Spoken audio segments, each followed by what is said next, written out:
कैसे हुई श्री राम भक्त जटायु की मुक्ति। प्रजापति कश्यप जी की पत्नी विंता के 2 पुत्र हुए, गरुड़ और अरुण। अरुण जी सूर्य के सारथी हुए।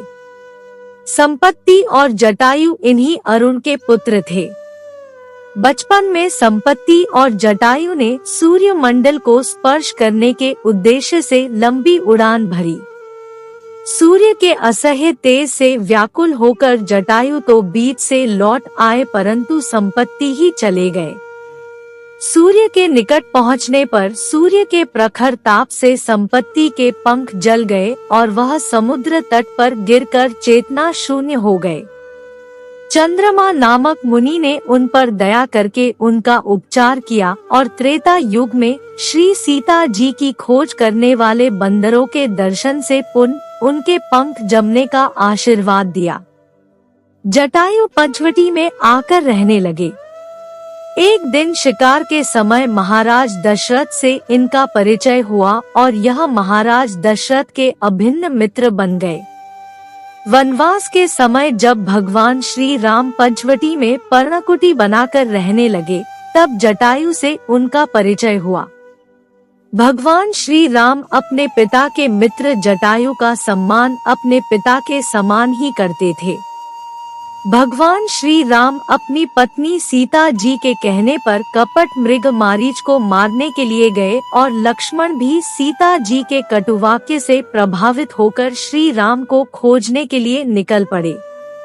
आश्रम को सूना देखकर रावण ने सीता जी का हरण कर लिया और बलपूर्वक उन्हें रथ में बैठाकर आकाश मार्ग से लंका की ओर ले चला।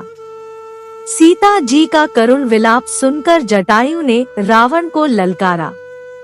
जटायु का रावण से भयंकर संग्राम हुआ और अंत में रावण ने तलवार से उनके पंख काट डाले।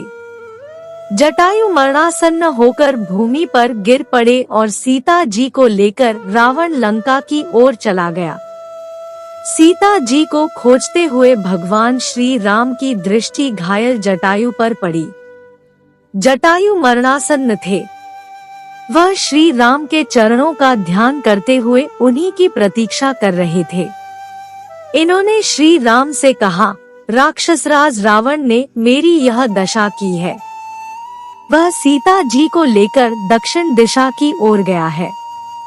मैंने आपके दर्शनों के लिए ही अब तक अपने प्राणों को रोक रखा था। अब मुझे अंतिम विदा दे। भगवान श्री राम के नेत्र भर आए। उन्होंने जटायु से कहा, तात, मैं आपके शरीर को अजर-अमर तथा स्वस्थ कर देता हूँ, आप अभी संसार में रहें। जटायु बोले, श्री राम, मृत्यु के समय आपका नाम मुख से उच्चारित हो जाने पर अधम प्राणी भी भव बंधन से मुक्त हो जाता है। आज तो साक्षात आप स्वयं मेरे पास है। अब मेरे जीवित रहने से कोई लाभ नहीं है। भगवान श्री राम ने पक्षीराज जटायु के शरीर को अपनी गोद में रख लिया और शरीर की धूल को अपने हाथों से साफ किया। जटायु ने उनके मुख कमल का दर्शन करते हुए उनकी गोद में अपना शरीर छोड़ दिया। इन्होंने परोपकार के बल पर भगवान का आश्रय प्राप्त किया और भगवान ने इनकी अंत्येष्टि क्रिया को अपने हाथों से संपन्न किया। पक्षीराज जटायु के सौभाग्य की महिमा का वर्णन कोई नहीं कर सकता।